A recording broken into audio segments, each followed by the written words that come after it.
నా పేరు షణ్ముఖరావు. మాది Sridevi missionary works private limited.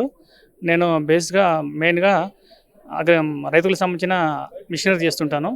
ఆ మిషనరీ కూడా చాలా తక్కువ ధరలో అందరికీ ఉపయోగపడేలాగా చేస్తుంటాను. నేను చేసిన ఒక అగ్రికల్చర్ మిషనరీకి ఇంటర్నేషనల్ లెవెల్ గోల్డ్ మెడల్ వచ్చింది.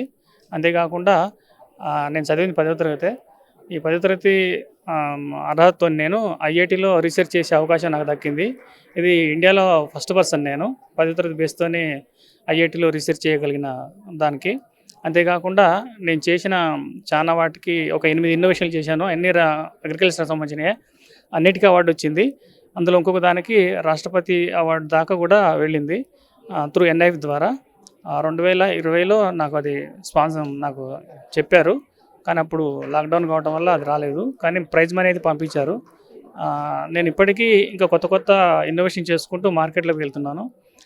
నా లక్ష్యం ఏంటంటే రైతులకి తక్కువ ధరలో ఉండే మిషనరీ చేయడం అని నా లక్ష్యం. Thank you.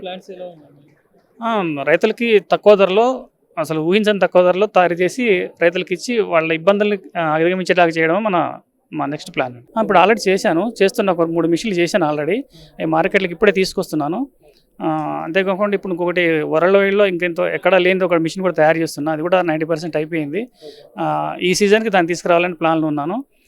అంతేకాకుండా ఈ టాప్ 50 దాంట్లో కూడా నన్ను సెలెక్ట్ చేసినందుకు నేను చాలా సంతోషపడుతున్నాను. ఈ టాప్ 50 టైలో నేను సెలెక్ట్ అయినందుకు టైకి వాళ్ళకి నేను కృతజ్ఞత తెలుపుకుంటాను. Thank you. ఏ మిషనరీ అయినా సరే 50,000 దాటకూడదు. అది మన ప్లాన్. అంటే రైతు 50,000 అంటే ఏదైనా కొనగలుగుతాడు కదా, ఖచ్చితంగా ఉంటాడు. అంటే రైతుకు 2 ఎడ్లు ఉన్నాయి అనుకో, ఒక 78,000 ఉంటాయి జత. ఇప్పుడు ఎడ్లు లేవు కాబట్టి ఆ ధరలో రైతు కొనగలుగుతాడు. అది మా ప్లాన్ అనమాట. 50,000 దాటకూడదు. ఎంతోటి మిషన్ అయినా సరే 50,000 దాటకూడదని మా టార్గెట్. Thank you.